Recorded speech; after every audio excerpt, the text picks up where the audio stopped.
আসসালামু আলাইকুম রহমতুল্লাহি ওবরকাতুহু। সম্মানিত দর্শক, অন্তর্বর্তীকালীন সরকারের প্রধান ডক্টর মোহাম্মদ ইউনূস, তার সঙ্গে বিএনপির ভারপ্রাপ্ত চেয়ারম্যান জনাব তারেক রহমান সাহেবের যে একান্ত বৈঠক, এই বৈঠকের সামান্য কিছু বক্তব্য সামনে এসেছে। আর ১.৫ ঘন্টা বৈঠকের প্রায় সবকিছুই এখনো পর্যন্ত অজ্ঞাত রয়েছে এবং বিষয়গুলো সম্ভবত স্পর্শকাতর, জরুরি এবং এই দুই শীর্ষ নেতার মধ্যে অনুষ্ঠিত বৈঠকের বিষয়ে উভয় নেতাই চাচ্ছেন বা এখন পর্যন্ত আশা করছেন যে তাদের সেই বক্তব্য প্রেসের সামনে না আসুক। তারা দুজন, অর্থাৎ ডক্টর মোহাম্মদ ইউনূস নিজে এবং জনাব তারেক রহমান সাহেব, তারা সরাসরি তাদের মধ্যকার যে বৈঠক, সেই বৈঠকের গোপন প্রকাশ্য কোনো বিষয় নিয়ে এখন পর্যন্ত মন্তব্য করেননি। আমরা যতটুকু জেনেছি সেটা হলো কিছু অডিও ফুটেজ, কিছু ভিডিও ফুটেজ, যেমন তাদের সঙ্গে যখন হোটেল লবিতে দেখা হলো, কিংবা যখন জনাব তারেক রহমান সাহেব তার গাড়ি থেকে নামলেন, একেবারে চকচকে নতুন একটি গাড়ি থেকে, রাজকীয় একটা গাড়ি। এ কারণে বললাম যে তার যে আগমন, এটা অনেকটা রাজার মতোই হয়েছে। সেই গাড়ির সামনে পেছনে স্কোয়াড ছিল, অর্থাৎ দলীয় নেতাকর্মীদের, এবং সেই গাড়িগুলো যথেষ্ট দামি এবং ভালো গাড়ি ছিল। এবং জনাব তারেক রহমান সাহেব যে গাড়িটিতে এসেছেন, সেটি বর্তমান পৃথিবীতে যে গাড়িগুলো খুব আকর্ষণীয় গাড়ি, ল্যান্ড রোভার কোম্পানির ডিফেন্ডার। এটা অনেকটা স্পোর্টি মডেল এবং অবস্থা দৃষ্টিতে মনে হচ্ছে যে এটা বুলেট প্রুফ গাড়ি। এবং আপনারা সবাই জানেন যে জনাব তারেক রহমান সাহেবের গাড়ির প্রতি এক ধরনের একটা ফ্যাসিনেশন রয়েছে, তিনি গাড়ি পছন্দ করেন। তো কাজেই আগামী দিনের প্রধানমন্ত্রীর রূপে তিনি জনাব তারেক রহমান সাহেব জনাব ডক্টর মোহাম্মদ ইউনূস সাহেবের সঙ্গে দেখা করে আসছেন। তো সেক্ষেত্রে তার অন্য সময়ের যে ক্যাজুয়াল ড্রেস তিনি সাধারণত পরেন, এবার তিনি সেভাবে পরেননি। তার জুতো, তার শার্ট, তার প্যান্ট, তার গাড়ি এবং তার আগমন, সব কিছুর মধ্যেই একটা প্রোটোকল ছিল। দ্বিতীয়ত হলো যে তাকে যারা রিসিভ করেছেন ডক্টর মোহাম্মদ ইউনূসের পক্ষ থেকে, তারাও ডক্টর মোহাম্মদ ইউনূসের একেবারে সবচেয়ে কাছের মানুষ। সেখানে প্রেস সেক্রেটারি জনাব শফিক সাহেব ছিলেন, তারপর ওনার যে নিরাপত্তা বিষয়ক উপদেষ্টা জনাব খলিলুর রহমান সাহেব, তারা একেবারে গাড়ির দরজা খুলে জনাব তারেক রহমান সাহেবকে তারা রিসিভ করেছেন, অভ্যর্থনা জানিয়েছেন। এ দৃশ্য আমরা দেখেছি। আবার জনাব তারেক রহমান সাহেব যখন হোটেল থেকে বের হয়ে গাড়িতে উঠেছেন, তখন আমরা তার এক্সপ্রেশন, তার হাত নাড়ানো, তার বডি ল্যাঙ্গুয়েজ আমরা দেখেছি। এর থেকে আমরা যা কিছু আন্দাজ করতে পারি, এটা হলো এই মুহূর্তে আমাদের যাকে বলা হয় মূলধন, আমরা যারা কন্টেন্ট তৈরি করছি। দ্বিতীয়ত, তিনি হোটেল লবি দিয়ে হেঁটে হেঁটে যখন ডক্টর মোহাম্মদ ইউনূসের একেবারে খাস কামরাতে গেলেন, তাদের মধ্যে শুভেচ্ছা বিনিময় হলো, সালাম বিনিময় হলো, করমর্দন হলো। তারা মুখোমুখি বসলেন এবং সামান্য কিছু বাক্যালাপ, যেমন সালাম দিলেন, শরীর কেমন, এই যাচ্ছে, আম্মা সালাম দিয়েছেন, এই বক্তব্যগুলো আমাদের সামনে এলো। আর প্রধান উপদেষ্টার প্রেস উইংস থেকে যে ছবি দেওয়া হয়েছে, সেখানে তাদের হাস্যোজ্জ্বল কতগুলো ছবি চলে এসেছে। এইগুলো ছাড়া মূলত আমাদের কাছে আসলে তেমন কোনো তথ্য এবং উপাত্ত নেই। দ্বিতীয়ত, একটি যৌথ সংবাদ সম্মেলন হয়েছে দুই দেশের রাষ্ট্রীয় পর্যায়ে, যেমন ধরুন বাংলাদেশের রাষ্ট্রপতি বা প্রধানমন্ত্রী আমেরিকাতে গেলেন, আমেরিকার প্রধানমন্ত্রীর সঙ্গে তার একটা বৈঠক হলো, তারপরে দুই নেতা হোয়াইট হাউসের লনে দাঁড়িয়ে একটি সংবাদ সম্মেলন করলেন। ঠিক এইরকম না হলেও এটি আরও জাঁকজমকপূর্ণভাবে হয়েছে। অর্থাৎ এই দুই নেতা তারা প্রেসের সামনে না এসে তারা তাদের স্ব গন্তব্যে চলে গেছেন, এবং এই দুই নেতার যে গুরুত্বপূর্ণ দুজন সঙ্গী, জনাব তারেক রহমান সাহেবের সঙ্গী আমির খসরু মাহমুদ চৌধুরী, আর ডক্টর মোহাম্মদ ইউনূস সাহেবের যে সঙ্গী তিনি হলেন জনাব খলিলুর রহমান, তারা প্রেসের সামনে কিছু কথা বলেছেন। একেবারে সাদামাটা সাধারণ কিছু কথা, যেখান থেকে আমরা জানতে পেরেছি উভয় নেতা শর্ত সাপেক্ষে তারা 2026 সনের ফেব্রুয়ারি মাসে একটি নির্বাচন অনুষ্ঠানের ব্যাপারে মোটামুটি রাজি হয়েছেন। প্রস্তাবটি ছিল জনাব তারেক রহমান সাহেবের পক্ষে। ইট ওয়াজ এ হাম্বল সাবমিশন। তিনি মুরব্বীর কাছে খুব বিনয়ের সঙ্গে বলেছেন যে আমাদের দেশে যে রমজান, পবিত্র মাহে রমজান, এই রমজানকে কেন্দ্র করে মানুষের একটা ভাব গাম্ভীর্য, কর্মব্যস্ততা এবং অর্থনৈতিক লেনদেন থাকে, তার সঙ্গে সঙ্গে প্রকৃতি বিরূপ থাকে। কাজেই প্রধান উপদেষ্টা যে ঘোষণা দিয়েছেন এপ্রিল মাসে, ঠিক সেই সময়টাতে নির্বাচনটা আসলে আমাদের পুরো 18 কোটি মানুষের জন্য আনন্দদায়ক হবে না, স্বস্তিদায়ক হবে না। ভোটার উপস্থিতি কঠিন হয়ে যাবে এবং প্রকৃতিও এই সময়টিতে ভীষণ রকম বিরূপ থাকে। ডক্টর মোহাম্মদ ইউনূস এই দেশের মাটি মানুষ সম্পর্কে অওয়াকিফল, তিনি এই কথাতে দ্বিমত করতে পারেন না। তো তিনি বলছেন যে হ্যাঁ, আপনি ঠিকই বলেছেন। তো সেক্ষেত্রে তারেক রহমান সাহেবের একটা কাউন্টার প্রস্তাব ছিল, ফেব্রুয়ারি মাসে নির্বাচন করা যায় কিনা। ডক্টর মোহাম্মদ ইউনূস বলেছেন হ্যাঁ, করা যেতে পারে।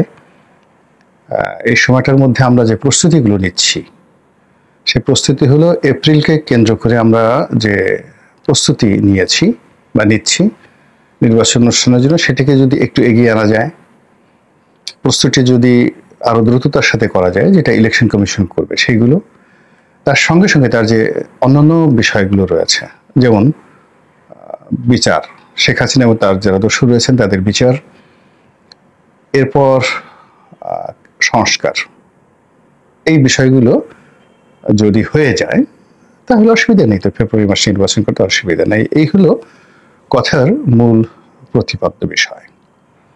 কিন্তু এই বৈঠকের পর আলোচনা কিছুতেই থামছে না।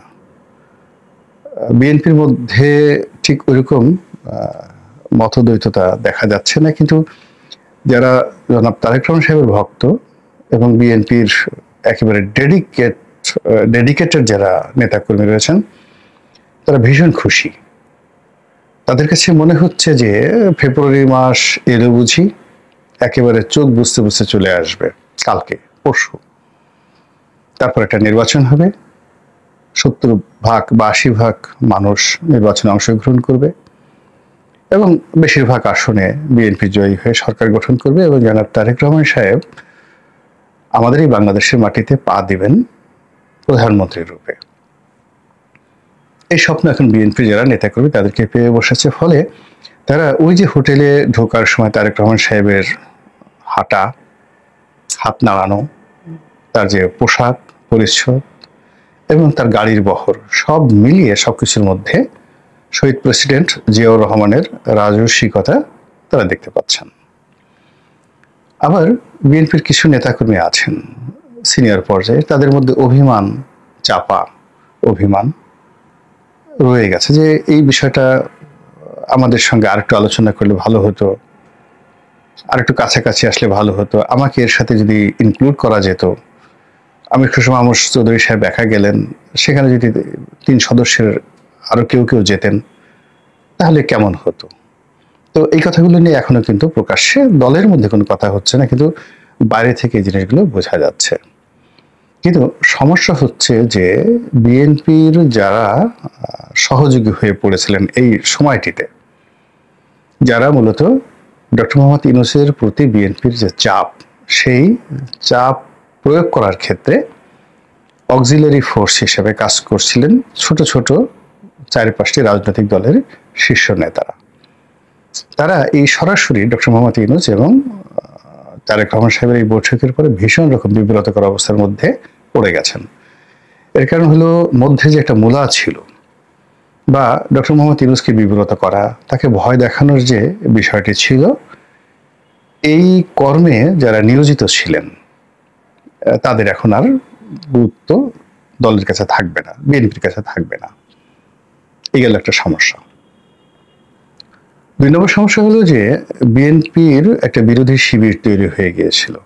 সেটা ছাত্র শিবির বলেন, এনসিপি বলেন কিংবা জামাত বলেন বা অন্য ইসলামিক যে দলগুলো, যারা নিজেরা ঐক্যবদ্ধ হয়েছিল বিএনপির বিপক্ষে এবং তারা ডক্টর মোহাম্মদ ইউনূসের সাহায্যকারী শক্তিরূপে তারা এই গত 10 মাসে আনকন্ডিশনালি ডক্টর মোহাম্মদ ইউনূসকে সাপোর্ট দিয়ে গেছেন। এখন ডক্টর মোহাম্মদ ইউনূস সরাসরি যখন বিএনপির সঙ্গে একটা সংযোগ স্থাপন করে ফেলেছেন, তখন তার যারা পুরনো বন্ধু তাদের অভিমান হয়েছে, তাদের বিশ্বাস নষ্ট হয়েছে।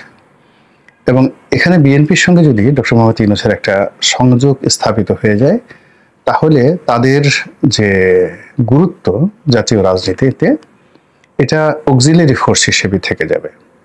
মানে এখানে ডক্টর মোহাম্মদ ইউনূসের দয়া কিংবা জনাব তারেক রহমান সাহেবের দয়া, এটার উপরে কিন্তু নির্ভর করবে তাদের ভবিষ্যৎ।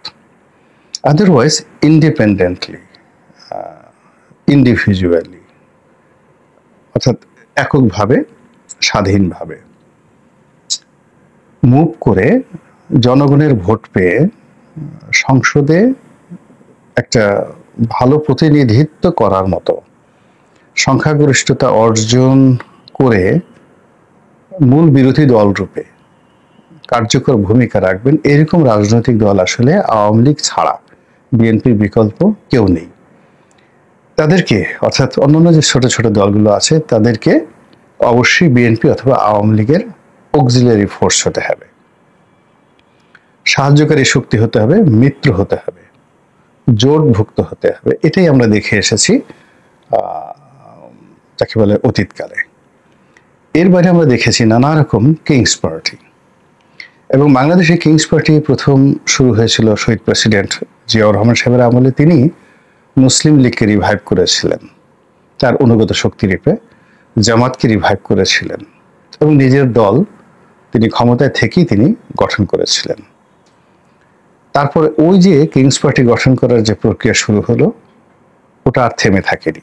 এরশাদ জামানাতে একেবারে আসাম আব্দুর রব সাহেবের নেতৃত্বে যে একটা গৃহপালিত বিরোধী দল হলো, এখন পর্যন্ত ওই রেকর্ড, মানে গৃহপালিত বিরোধী দলের যে রেকর্ড, কেউ ভাঙতে পারেননি। এবং যারা একবার গৃহপালিত বিরোধী দল হয়েছেন, ভাগ্যের নির্মম পরিহাসে তাদের সবার জীবনী নানা রকম কষ্ট, দুর্ভোগ, দুর্দশা চলে এসেছে। এবং যারা এই গৃহপালিত বিরোধী দল বানিয়েছেন, অর্থাৎ যারা হয়েছেন এবং যারা বানিয়েছেন, এখানে কর্তা এবং কর্মী উভয়ই অপমানিত, লাঞ্ছিত হয়েছেন বাংলাদেশের রাজনীতিতে। এরশাদ সাহেব আসাম আব্দুর রব সাহেবের মতো মানুষদেরকে বিরোধী দল বানিয়েছেন, যারা একসময় বাংলাদেশের রাজনীতিতে কিংবদন্তি ছিলেন। আবার সেই এরশাদ সাহেব আওয়ামী লীগ জামানাতে যাকে বলা হয় গৃহপালিত বিরোধী দল হয়ে পড়েছিলেন। এখন আওয়ামী লীগ এরশাদ সাহেবকে গৃহপালিত বিরোধী দল বানিয়েছিল এবং এখন যে অবস্থা তৈরি হয়েছে, যদি আওয়ামী লীগের কাছে প্রস্তাব যায় ডক্টর মোহাম্মদ ইউনূস সাহেবের নিকট থেকে এবং বিএনপির নিকট থেকে, এবং তারা দুজন অর্থাৎ বিএনপি এবং ডক্টর মোহাম্মদ ইউনূস যদি রাজি হন এবং তারা যদি চান সম্মিলিতভাবে যে আওয়ামী লীগ রাজনীতিতে ফিরে আসবে গৃহপালিত বিরোধী দল রূপে, আমার কাছে মনে হচ্ছে না যে আওয়ামী লীগ রাজি হবে না।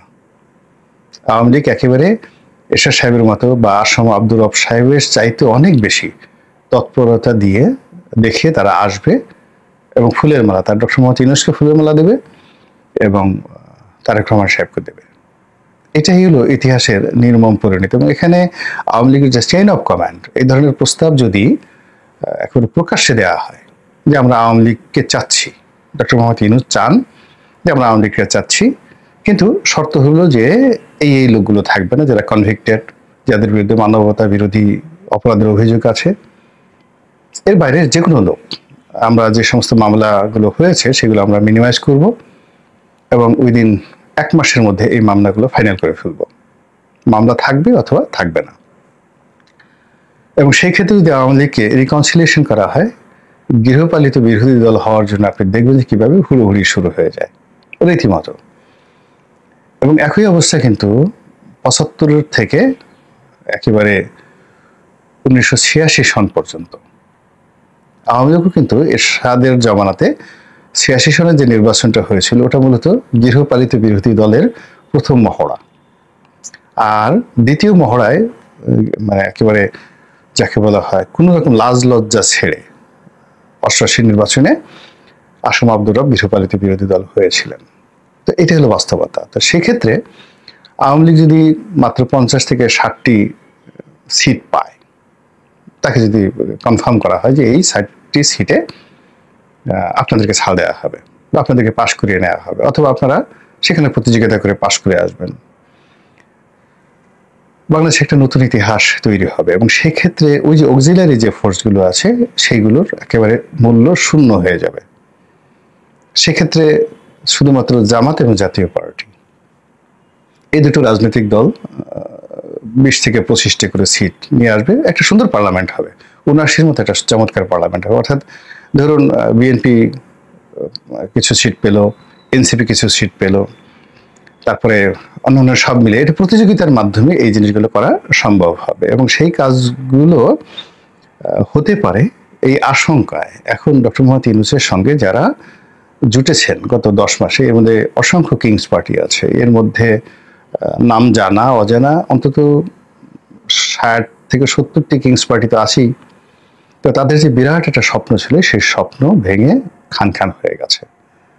ফলে চারিদিকে খুব ভীষণ রকম সমালোচনা হচ্ছে।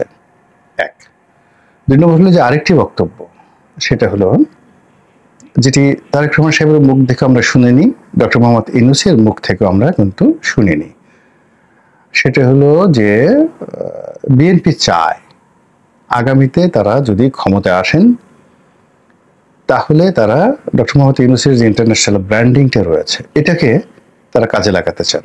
তো সেক্ষেত্রে তাকে রাষ্ট্রপতি হিসেবে বিএনপি চাইতে পারে, তাকে রাষ্ট্রপতির পদমর্যাদায় একটা স্পেশাল যাকে বলা হয় এনভয় বা বিশেষ দূত, শুভেচ্ছা দূত হিসেবে, ব্র্যান্ড অ্যাম্বাসেডর হিসেবে তাকে নিয়োগ দেওয়া যেতে পারে। অথবা তাকে ন্যায়পাল হিসেবে ধরুন তাকে নিয়োগ দেওয়া হলো, একটা অফিস করে রাষ্ট্রের দীর্ঘদিন থেকে তো আমরা ন্যায়পাল চাচ্ছি, এটা নিয়ে কিন্তু বাংলাদেশে খুব আলোচনা হচ্ছে। তো এটা বিএনপির পক্ষ থেকে ডক্টর মোহাম্মদ ইউনূসের সঙ্গে একটা বন্ধুত্ব করার জন্য, সমঝোতা করার জন্য, তাকে একটা সেফ এক্সিট দেওয়ার জন্য, এটা বলতে গেলে বিএনপির একটা কৌশল। এবং এই কৌশল সবাই করে। অতীতে আওয়ামী লীগ জাস্টিস শাহাবুদ্দিন সাহেবকে নিয়েছে তাদের ব্র্যান্ড অ্যাম্বাসেডর রূপে। শাহাবুদ্দিন সাহেবকে দিয়ে তাদের অনেক যাকে বলা হয় ক্ষতি হয়েছে, অনেক দুঃখ বেদনার কারণ ছিল, কিন্তু তারপর তারা তাকে নিয়েছেন ব্র্যান্ডিং এর জন্য। তো ডক্টর মোহাম্মদ ইউনূস এবং বিএনপির সঙ্গে যদি একটা সমঝোতা হয়, সেক্ষেত্রে বিএনপির জনপ্রিয়তা এবং তার সঙ্গে সঙ্গে ডক্টর মোহাম্মদ ইউনূসের যে ব্র্যান্ডিং, এই দুটো যদি একত্র হয়ে যায় তাহলে এর মধ্য থেকে অনেকে ঝরে পড়বেন।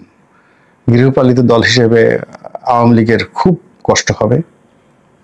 ইভেন আওয়ামী লীগ যদি ক্ষমতার বাইরে থাকে, সে বলে যে না আমরা মরে যাব কিন্তু গৃহপালিত বিরোধী দল হবে না, তবুও ডক্টর মোহাম্মদ ইউনূস এবং যাকে বলা হয় বিএনপির যে সমঝোতা, তাদের মধ্যে যে ট্রিটি, এটা আওয়ামী লীগকে বিপদে ফেলবে এবং জামাত থেকে শুরু করে অন্যান্য আরো অনেক রাজনৈতিক দলকে বিপদে ফেলবে। ফলে কি হলো, এই প্রস্তাব নিয়ে কিন্তু আলোচনা হচ্ছে এবং এই প্রস্তাবকে ভেস্তে দেওয়ার জন্য কিংবা ডক্টর মোহাম্মদ ইউনূস এবং তারেক রহমান সাহেবের সেই বৈঠকের যে অনির্ধারিত এবং অপ্রকাশিত 1.5 ঘন্টার গুরুত্বপূর্ণ যে কথাবার্তা, সেগুলো নিয়ে নানা রকম অনুমান, নানা রকম যাকে বলা হয় গল্প এবং কাহিনী সামাজিক মাধ্যমে ঘুরপাক খাচ্ছে, মূলত যেন তাদের মৈত্রীটা, বন্ধনটা না থাকে। রাজনীতি অদ্ভুত একটা বিষয়। আমি এই বিষয়ে কোনো মন্তব্য করলাম না, সময়ই বলে দেবে কি হবে। তবে একজন নাগরিক হিসেবে আমি অবশ্যই চাইব তাই হোক যা মহান আল্লাহ ইচ্ছা করেছেন, তাই হোক যা আল্লাহর হুকুম, এবং তাই হোক যা আমাদের জন্য আল্লাহ রাব্বুল আলামিন উত্তম বিবেচনা করবেন এবং কল্যাণকর বিবেচনা করবেন। আসসালামু আলাইকুম ওয়া রাহমাতুল্লাহি ওয়া বারাকাতুহু।